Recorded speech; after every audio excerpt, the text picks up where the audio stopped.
Here are 3 common money mistakes and how we can avoid them.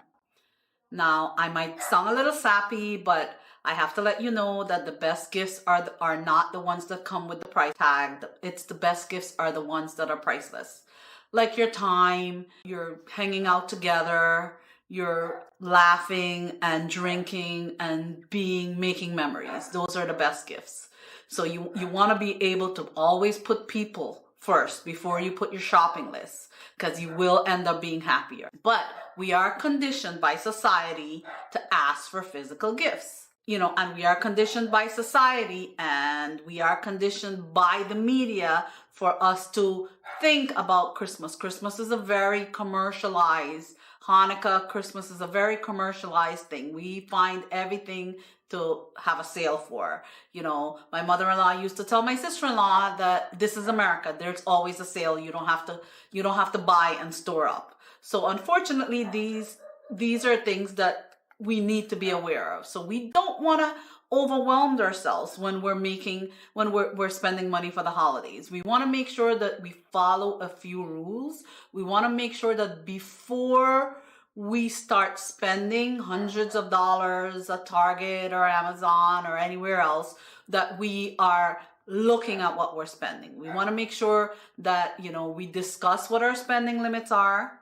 So number 1, you need to discuss spending limits. You need to have spending range with your family and friends. You need to have targeted gifts that you're working with. You need to organize your limits for amounts. You want to make sure that you're doing that. So the number 1 mistake is not having spending limits on just going run amok, not thinking about what you're doing, not going to spend and not actually spending willfully. Spending on a whim is not the way how to do it. That's number 1. Number 2 is you do not need to get everything on your kids' Santa list. You just don't need to do that. You want to make sure that, yes, there are things that your kids are going to be disappointed with not getting, but you have to teach them about disappointment, and they need to understand that you're only allowed to get this much, but this is where it is. So commercializing is a big thing with the kids, but we have to remind them that they don't need all of this material thing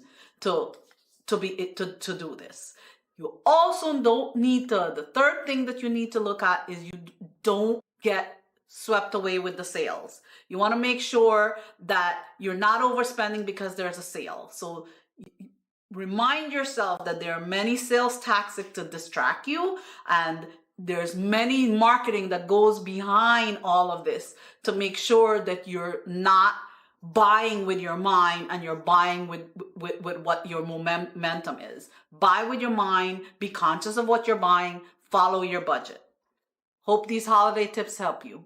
Thank you so much for tuning in. As always, feel free to give me a follow to get updated on new and upcoming episodes, and listen in every Tuesday and Thursday, where I teach you smart money habits so you can make better money choices with a financial goal focus.